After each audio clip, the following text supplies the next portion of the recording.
100కు పైగా దీర్ఘకాలిక సమస్యలకు ఎటువంటి ఆపరేషన్ దుష్ప్రభావాలు లేకుండా హోమియోపతి చికిత్స.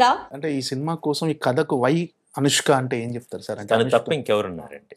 సో, ఒక ఘాట్లలో ఘాటీగా హ్మ్. భుజాన 100 కేజీల నుంచి 150 కేజీలు మోసుకుంటూ తిరిగే అమ్మాయి అన్నమాట. హ్మ్. ఇంకో విషయం ఏంటంటే వెస్టర్న్ ఘాట్స్‌ను పడమట కనుమల్లో నుంచి పడమర కనుమల్లో నుంచి ఆమె తూర్పు కనుమల్లో ఘాటీ క్వీన్‌గా అన్నమాట. అంతా విధులిఖితం అంటారు కదండీ ప్రతి కథ. హ్మ్. సో, స్వీటీ గారికి ఒక గ్రేస్ ఉందండి. ఆ పర్ఫార్మెన్స్ చాలా ఎక్స్‌ట్రార్డినరీ ఉంటది. అండ్ నేను చెప్పినట్టు సూపర్ స్టార్డమ్ అన్నమాట. అరుంధతి నుంచి ఇప్పటిదాకా తన గ్రాఫ్ చూసుకుంటే 20 ఏళ్లలో తనకంటూ ఒక హ్యూజ్ ఫాలోయింగ్ ఫ్యాన్ బేస్ ఉంది. ఆ అభిమానులందరికీ పండగలాగుండే సినిమా. ఈ సినిమాకి ఆ శీలావతి అనే క్యారెక్టర్‌కి పర్ఫెక్ట్‌గా స్వీటీ గారు మాత్రమే సూట్ అవుతారండి. ఇది మనం చాలా సార్లు చెప్తూ ఉంటాం. కొంతమందికి అది అప్లై అయ్యిద్ది. ఇది స్వీటీ గారికి అప్లై అయిందండి. అంటే ఈ శీలావతి క్యారెక్టర్ అంటే అది ఆ గంజాయి సాగు గంజాయిలో ఒక మేలు రకం గంజాయికి ఒక పేరు సార్ శీలావతి అని. అవును. సో, ఆ క్యారెక్టర్ నేమ్‌కి అదే పెట్టడానికి రీజన్ ఏంటి సార్? అది కథలో చిన్న సబ్ స్టోరీ ఉంటే అది మీరు సినిమా చూసిన తర్వాత అర్థమవుతుందండి యాక్చువల్‌గా. అంటే ఈ గంజాయి సాగు అనేది ఒక బర్నింగ్ ఇష్యూ ఇప్పుడు అవునండి. తెలుగు రాష్ట్రాల్లో. అవునండి. సో, ఈ ఈ కథకు ఇప్పుడు ఈ బర్నింగ్ ఇష్యూకి ఏమైనా రిలేటెడ్‌గా ఉంటుందా అంటే సార్? రిలేటెడ్ అండి యాక్చువల్‌గా. ఇది సొసైటికల్ ఇష్యూ అండి. సామాజిక సమస్య గంజాయి అనేది. 2 ప్రభుత్వాలు చాలా ఉక్కుపాదంతో అణిచేయడానికి ప్రయత్నిస్తున్నాయన్నమాట. ఈ సినిమా చూస్తే సినిమాలో నేపథ్యం అంతా అలా ఉంటదండి. వాళ్ళ విత్తనం నుంచి గంజాయి వర్తకం దాకా వాళ్ళు చేసే అన్నీ ఈ సినిమాలో ఉంటాయి.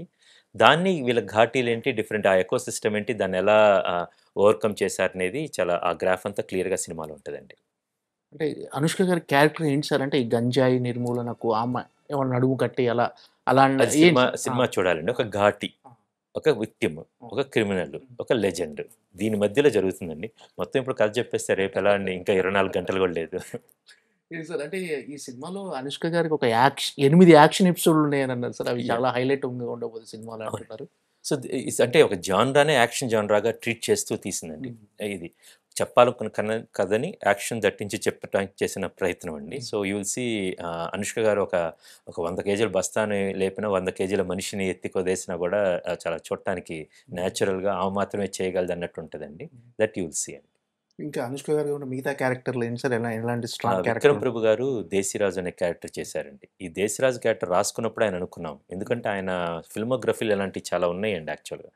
ఆయన ఈ 'దేశీరాజు' క్యారెక్టర్‌లో ఒక పెయిన్ ఉంటది. ఆ ఘాటి ప్రైడ్ ఒకటుంటది. ఒక పవర్ ఉంటది. తన ఒక లీడర్‌షిప్ క్వాలిటీస్ ఉన్న ఒక వ్యక్తి అండి. ఈ 'విక్రమ్ ప్రభు' గారైతే ఒక ఎర్తీ మాస్కులానిటీ అండ్ స్వచ్ఛమైన కళ్ళున్న యాక్టర్‌గా నేను ఎప్పుడు అనుకుంటానండి. సో, ఆయన ఈ క్యారెక్టర్‌కి పర్ఫెక్ట్‌గా తగినట్టుంటది. At the same time 'Anushka' గారితో ఈడు జోడు. ఒక అందమైన లవ్ స్టోరీ గూడా. సో, అందుకని ఆహ్, ఆహ్, ఆయన ఆయన్ని అప్రోచ్ అవ్వటం జరిగిందండి. అదే విధంగా 'చైతన్యరావు' గారు. ఒక 'కుందుల్ నాయుడు' అనే ఒక క్యారెక్టర్ అండి యాక్చువల్‌గా. ఒక స్ట్రీక్ ఉన్న వ్యక్తి అండి. ఈ 'కనుమల నావ్' అనే ఒక క్యారెక్టర్ అన్నమాట. ఆయన 'రవీంద్ర విజయ్' గారు మనం 'మంగళవారంలో' చూసాము. చూసిన తర్వాత చాలా ఎక్సైటింగ్‌గా అనిపించిందన్నమాట. ఆయన 'కాష్టాల్ నాయుడు' అని ఒక క్యారెక్టర్. వీరు కాకుండా 'జగపతి బాబు' గారండి. చాలా ఎక్సైటింగ్ క్యారెక్టర్ సినిమా మొత్తంలో అన్నమాట. ఒక చిన్న సూత్రధారి, చిన్న శ్రీకృష్ణుడి పోలికలంటున్నాయి. ఆయన 'విశ్వదీప్' అనే క్యారెక్టర్ అండి. సో, గ్రేట్ వర్క్ అండి. చిన్న ఒక చాలా గమ్మత్తైన క్యారెక్టర్‌లో 'పెబ్బులి' అనే క్యారెక్టర్‌లో రాజు సుందరం మాస్టర్ గారు ఉంటారండి. సో, ఇలాగ అనేకమైన మంది యాక్టర్ 'వీటీవీ గణేష్' గారు, 'జాన్ విజయ్' గారు వీళ్ళందరూ గూడా సినిమాలో ఉన్నారండి. సో, ఇట్స్ ఫుల్ ఆఫ్ ఒక మంచి ఆన్సాంబుల్ క్యాస్ట్ కుదిరింది. అందరూ గొప్ప పెర్ఫార్మర్స్ అండి. వీళ్ళతోటి ఈ కొత్త ప్రపంచంలో ఉండేసరికి కొత్త డ్రామాటిక్ వాల్యూ వచ్చింది సినిమాకి. ఈ సినిమాలో ఉన్న యాక్షన్ ఎపిసోడ్‌లో కొన్ని రిస్కీ షాట్లు కూడా ఉండుంటాయి అనుష్క గారు చేసిన అవునండి. వాటిలో. అన్నీ ఆమె అన్నీ ఆమె ఆ! చేశారండి. మీరు చూసిందంతా గూడా స్వీటీనేనండి. ఎక్కడ గూడా తన డెడికేషన్ చూసామండి. హ్మ్. 'రామకృష్ణ మాస్టర్' కంపోజ్ చేసిన తర్వాత నేను కొంచెం ఇదెందుకులే రిస్కీ అనంటే నో, నో తను వెళ్ళి చేయటానికి ఇష్టపడేదండి. And thanks to the training from 'Baahubali' అండి. దేవసేనగా తను ఆల్రెడీ నేర్చుకుంది స్టాన్సెస్, ద వే ఆ స్టిక్స్ తిప్పటం గానీ, కత్తిని హ్యాండిల్ చేయటం గానీ, అది చాలా న్యాచురల్‌గా ఒక ఏమాత్రం ఒక అరే! ఏంటిది అనుకునేటట్టు కాకుండా చక్కగా కుదిరిందండి. అంటే మీ సినిమాలంటే ఫ్యామిలీ సెక్షన్ ఆఫ్ ఆడియన్స్‌కి డెఫినిట్‌గా 'క్రిష్' గారి సినిమాలంటే సెన్సిబుల్ ఎమోషన్స్ ఉంటాయి ఈ సినిమాలో అని ఎక్స్‌పెక్ట్ చేస్తారు. 'అనుష్క' గారంటే ఫ్యామిలీలో ఆమెకు కూడా మంచి ఇమేజ్ ఉంది. Family audience. సో, ఈ సినిమా యాక్షన్ సినిమాగా ఇప్పటి వరకు మనం అనుకుంటున్నాం గదా! ఇందులో ఫ్యామిలీ ఎమోషన్స్‌కి గాని ఎంతవరకు ఇట్స్ ఎ స్కోప్ ఉంది సార్? కంప్లీట్ ఒక బ్యూటిఫుల్ లవ్ స్టోరీ ఉంటదండి. ఒక అందమైన ఫ్యామిలీ గురించి, సొసైటీ గురించి అది కంపల్సరీగా ఉంటదండి. More than that human emotions అండి. మనుషుల గురించిన తీవ్రమైన భావోద్వేగాలతో చెప్పిన కథండి. అది మీకు క్లియర్‌గా కనపడుతుంది. అంటే Krish mark of sensitive emotions కానీ, ఆ 100% హ్యూమన్ రిలేషన్స్ అవన్నీ అది కంపల్సరీగా ఆ! అండి. కథ చెప్పేదే మనుషుల గురించండి అది. యాక్షన్ వంటిల్లో అనేది ఒక పాలు అటు ఇటు యాక్షన్ పెరిగిందంతే అండి. ఓకే.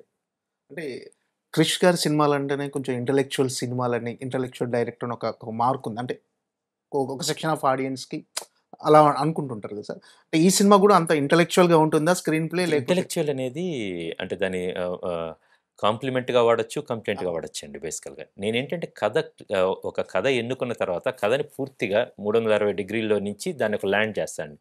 సో, కథని క్లియర్‌గా నమ్ముకొని చెప్తాను కాబట్టి మీరంటున్నది రావచ్చు బేసికల్‌గా. బట్ ఈ సినిమాలో ఇట్స్ ఎవ్రీబడీస్ ఫిల్మ్ అండి. నేను రాసిన 'గమ్యం' సినిమా కావచ్చు. ఓకే. దానికి నన్ను ఊహ అన్నారు. బట్ మీరు గాలి సీన్ చేస్తుంటే మట్టిలోంచి పుట్టిన క్యారెక్టర్ అండి. యెస్. ఈ సినిమాలో గూడా ఈ ఘాట్లు గూడా గట్టి మనుషులండి. గట్టి మనస్తత్వాలు. But very rooted and real ఎనర్జీతో ఉన్న పాత్రలండి. సో, ఇది మీరు అది కాంప్లిమెంట్‌గా తీసుకుందాము. దెన్ ఇలాంటి క్యారెక్టర్‌ని నేను ఎక్కువ విస్తృతంగా తెర మీద ఆవిష్కరిస్తున్నాను కాబట్టి ఆడియన్స్ అలా అనుకోవడానికి ఆస్కారం ఉందండి. అంటే మీ దృష్టిలో ఏంటి సార్? అది అడ్వాంటేజ్ అనుకుంటున్నారా? ఆ మార్క్ ఆఫ్ అంటే ఇంటలెక్చువల్ డైరెక్టర్ గాని అలా అనుకోవటం మీకు అడ్వాంటేజ్ అనుకుంటున్నారా? డిసడ్వాంటేజ్ అనుకున్నారా? అది మీ పర్సెప్షన్ ఎలా? తెలియక నేను అది మనం ఒక ఘాటాన్ని కట్టేస్తామండి. అది ఓకే. సొసైటీలో చాలా జరుగుతా ఉంటదన్నమాట. దాని గురించి నేను అసలు ఆలోచన కూడా మీరోజు ఇప్పుడు మీరన్నారు కాబట్టి నేను దీనికి ఓకే. ప్రతిస్పందించాను. మామూలుగా అయితే నా ఊహలో కూడా ఉండదండి. అంటే నా మీనింగ్ అంటే మీ భావజాలం గాని, ఈ సినిమాలో ఉన్న అంటే మీ సినిమాలో ఉండే డైలాగ్స్ గాని చాలా లోతుగా ఆలోచింపే విధంగా అంటే ఉంటాయి. ఒక కథ ఎత్తుకున్న తర్వాత ఆ! దాని ఎంత లోతులున్నాయో దాన్ని చెప్దామనే అండి అది. ఓకే. సూపర్ఫిషియల్ చెప్తే ఉండదండి. ఒక మాట మాట్లాడినా గూడా చాలా దానికి అవసరం ఉన్నంత వరకి బ్రెవిటీ ఉండాలి. ఎంత లోతెళ్ళాలో అంత లోతుండాలండి. దాన్ని ఆహ్, ఆ క్రాఫ్ట్‌కి పూర్తి న్యాయం చేద్దాం గాని ఇంకేదో చెప్దామనే ఆలోచన అయితే ఉండదండి. అంటే కొన్ని డైలాగ్స్ పర్టిక్యులర్‌గా పురిటి నొప్పులు చూసేవాడు మనిషైతే, అవునండి.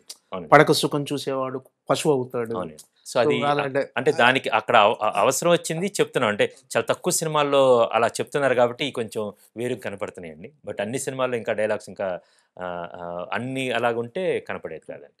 అదే సార్. డైలాగులంటే నకిలీ నోట్లు అవును. మనిషి తయారు చేస్తే, అవునండి. అదే నోట్లో నకిలీ నకిలీ నోట్లు అదే మనుషులు నోట్లో మనుషులు అదే నకిలీ నోట్లో మనుషులను తయారు చేస్తున్నాయి అవునండి. అన్నట్టుగా.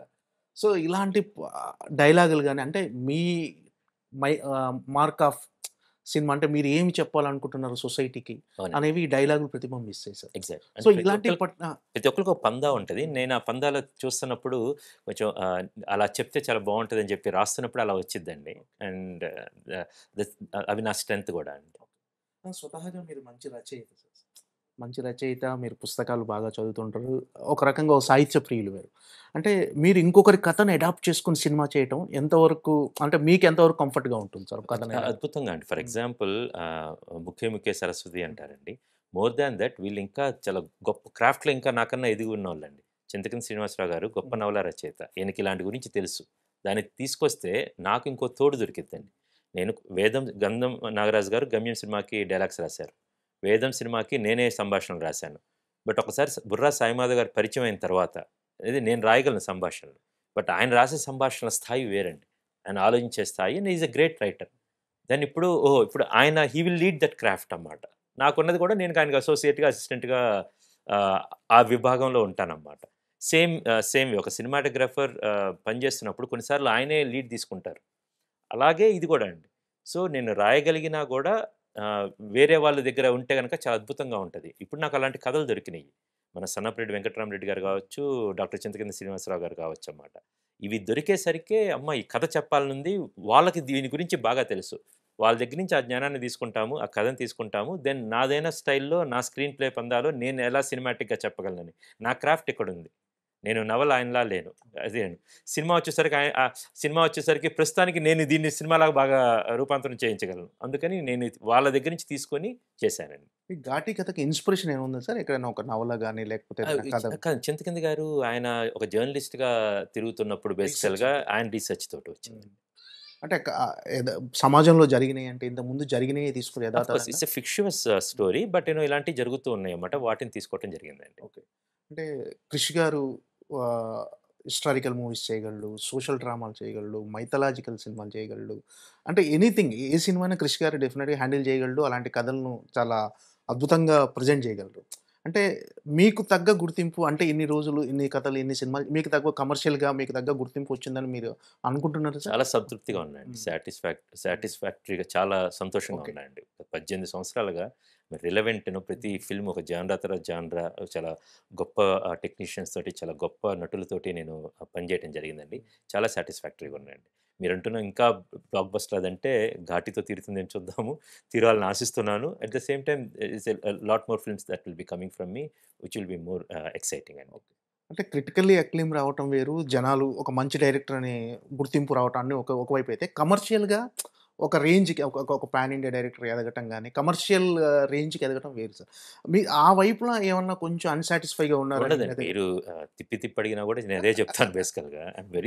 నేను చాలా కంటెంట్ ఉన్న వ్యక్తిని. అవును. నాకంటూ 100%. నేను చెప్పాలి నాదంటూ నా ప్రయాణం. హ్మ్. నా జర్నీ. హ్మ్. నేను చాలా సంతోషంగా బేసికల్‌గా ఒక సినిమా తీసుకుంటే 2 సంవత్సరాలు అందులో గడుపుతాము. అది మన జీవన విధానం అయిపోద్ది ఆ 2 సంవత్సరాలన్నమాట. ప్రతిసారి నేను చాలా ఎక్సైటింగ్‌గా ఉన్నాను. అలా కొనసాగుతున్నాను. కొనసాగిస్తాను. ఓకే. 'కొండపొలం' తర్వాత మీరు 'హరిహర వీరమల్లులో' కొంత భాగం చేసి బయటికొచ్చిన తర్వాత 'ఘాటి' అనే సినిమా చేస్తున్నారు సార్.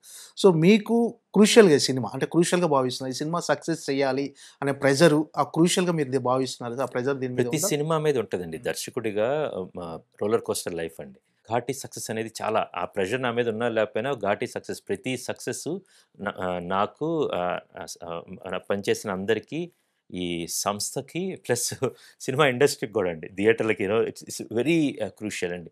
మనం వెళ్ళేది ఇప్పుడు ప్రతి వారం గూడా ఒక్కో సినిమా చాలా క్రూషియల్‌గా మారుతుందండి. ఆ విషయంలో నాకు ఇది చాలా క్రూషియల్ అని నాకు తెలుసండి. అది ప్రెషర్ ఏం లేదండి. ప్రెషర్ లేదు. అంతా అయిపోయింది. హ్మ్.